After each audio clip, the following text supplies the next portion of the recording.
this paper, but in all honesty, the substantial analysis that undertaking this paper is undertaken by my co-author David Appels, who will do the presentation. My contribution is to make a few opening gratuitous remarks. When I read the Murray-Darling Basin Plan, I was taken by the substantial amount of work that has been undertaken, but I also had a nagging feeling that it fell substantially short, and I'm not really sure why I was left with that impression. Perhaps it's more a reflection of the process than in fact it's an impression of the content. But one source of unease for me is an apparent disconnect between the science and policy instruments. In particular, I don't believe we know enough to be confident about saying that the plan will in fact lead to good environmental outcomes as envisaged by the Basin Plan. As an aside, most if not all governments have argued that there should be greater consultation on the plan. In my view, consultation can be like a dark alley down which good ideas are lured and then quietly strangled. The danger with consultation, in my view, is that it gives a sense of entitlement to people that is difficult to meet and mollify. Personally, I'd rather see the Murray-Darling Basin Commission spend more time investigating the detail of their plan so that we can be more assured that there is a coherence between objectives and instruments. So this paper that David's going to present argues that all may not be as it seems, and buried within the detail there are rules that may lead to unanticipated and potentially costly consequences.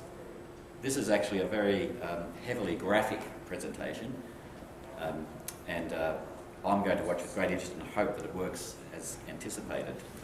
Thanks, David.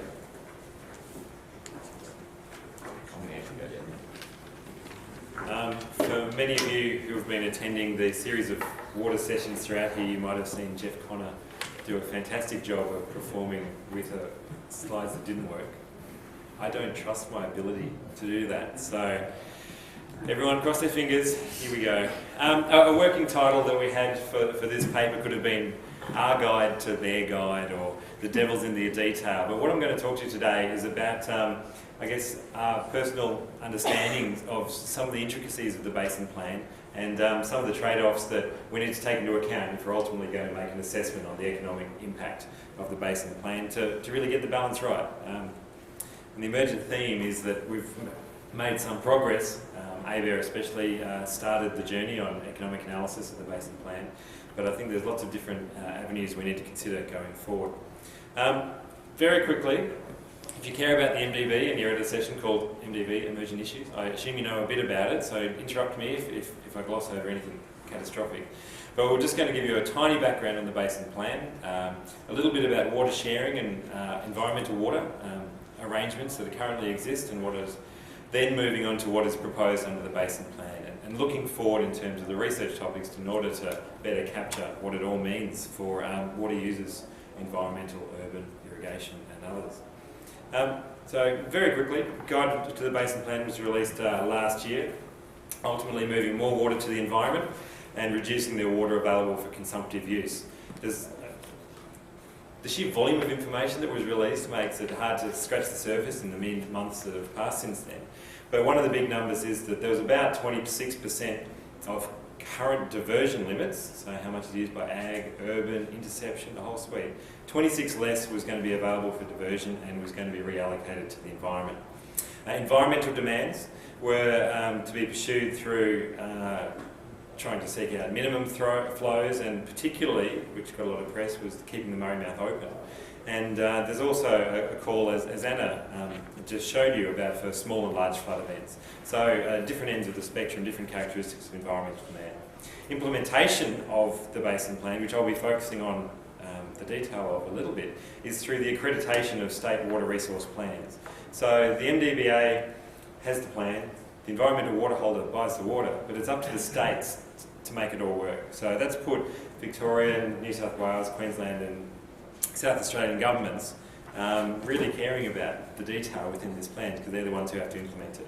And a critical thing I am going to talk to you about today is some of these accreditation tests really set out how much permitted take is, and that has to be less than sustainable diversion limits in the long run average. But there's this term that they use called the principle of equitable sharing. It's the type of thing in a public forum you'd hard to say that, oh, that's a bad principle. Because it's equitable sharing, it sounds warm and fuzzy and great. But the way it's been implemented within the BASIN plan, interpreting equity as equal, is something that I think we'll find out has massive consequences on how you implement the BASIN plan.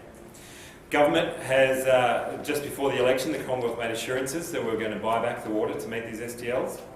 And so the guide went as far as to say, if the gap is fully bridged, the impact on remaining consumptive users will be nil. Big call. And then they also went, oh, but there is the potential change for the reliability of water entitlements.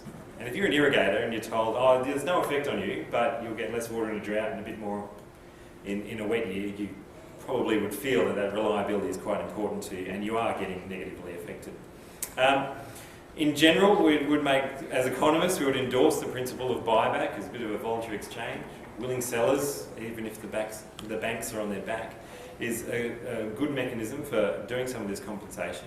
And the analysis to date has taken that into account and said that the economic impacts of the reallocation could be modest. Even yesterday, the Tonys at the politics of the BASIN plan, Tony Burke raised that the spectre of compulsory acquisition might be required if the Liberals don't allow buyback to pursue in terms of an alternative to the flood levy. So maybe buyback isn't going to be as willing as we would think of it. But Tony Windsor's also calling for targeting of the buyback.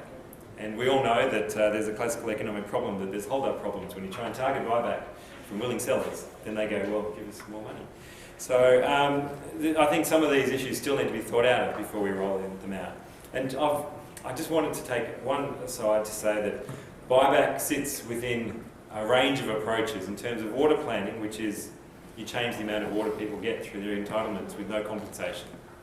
So there is a no compensation into the spectrum, and there's the water savings approach, which if you were at the last water session, all the guys did a fantastic presentation to explain why I've got new water in big inverted commas. But in terms of looking at water savings, our investment infrastructure that sometimes comes at above market cost, if at all it exists. What I'm going to do, as David told you, fingers crossed, the next slides are diagrammatic, so if they work, everyone cheer. Is to look at the current way water is shared between the environment and consumptive uses during dry periods and wet periods. It's highly stylised, so everything looks like a sine curve. And what we want to look at is what happens if we're taking that water back and reallocating it from consumptive use to the environment in a proportional manner, and that smells a lot like buyback. We're buying the same characteristics of water from consumptive users so that we're going to be changing them in proportion.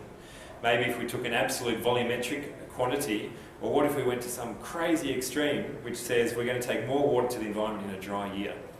I say crazy because that's what I think the BASIN plan actually says. This is my, thank you. This is a very characterised thing saying we have a highly volatile water resource in the Murray-Darling Basin. We have dry years, we have wet years, and things are volatile through time.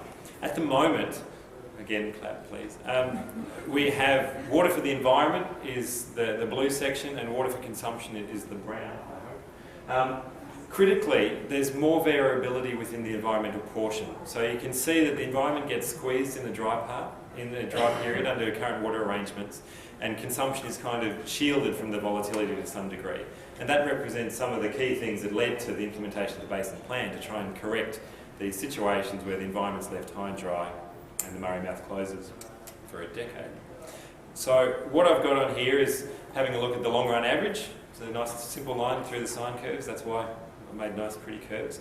And it's hard to see what volatility the environment is facing because it's sitting on top of a curvy road. And so very quickly you can just sort of chop off the environmental water and see that it is facing more variability than the consumptive pool because of current sharing arrangements.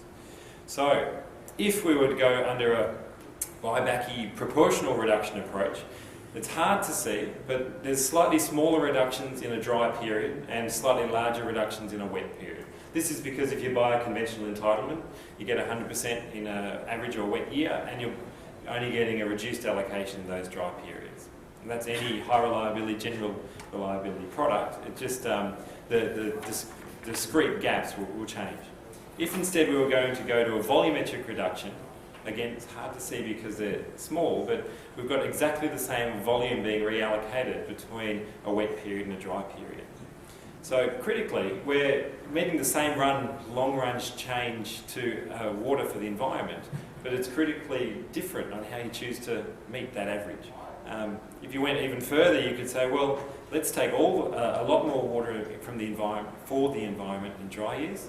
Okay, consumptive pool is dropping significantly in a dry year, and hardly at all in a wet year to meet this same change in long-run average. So when we read the BASIN plan and we see minus 26%, how exactly you source water to achieve that minus 26% is going to massively affect your consumptive pool volatility and ultimately the irrigators that rely on that. And if you went so far as to pretty much insulate the environment from all climatic volatility, you could take shed loads away in a dry year and give water back to them in a wet year. Basically, you're going to be smoothing out the volatility of the environment so far that it probably isn't worth doing. So trying to compare these volumes on the one chart might let you see some of the subtleties of it all. What I've got is the blue line representing consumption before the BASIN plan, and then some of these different ways that you might meet these long-run averages.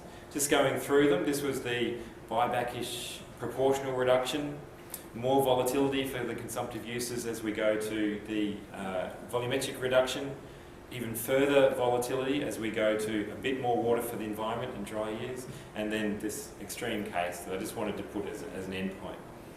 The reason it was an endpoint, you can see from what it all means for the environment. We've got a brown line of the environmental volumes under maybe pre-plan arrangements, and how we distribute these new water for the environment under different years, how we meet that new long-term average, the volatility is going to be changed. Whether or not we take it proportionally, so in terms of, we're not actually changing, we're not fixing the problem of volatility for the environment, for environmental water flows. And we start to reduce this volatility if we go through the volumetric approach, or a more water to the environment in a dry year, or that crazy endpoint I put up there to pretty much smooth all volatility away from the environment.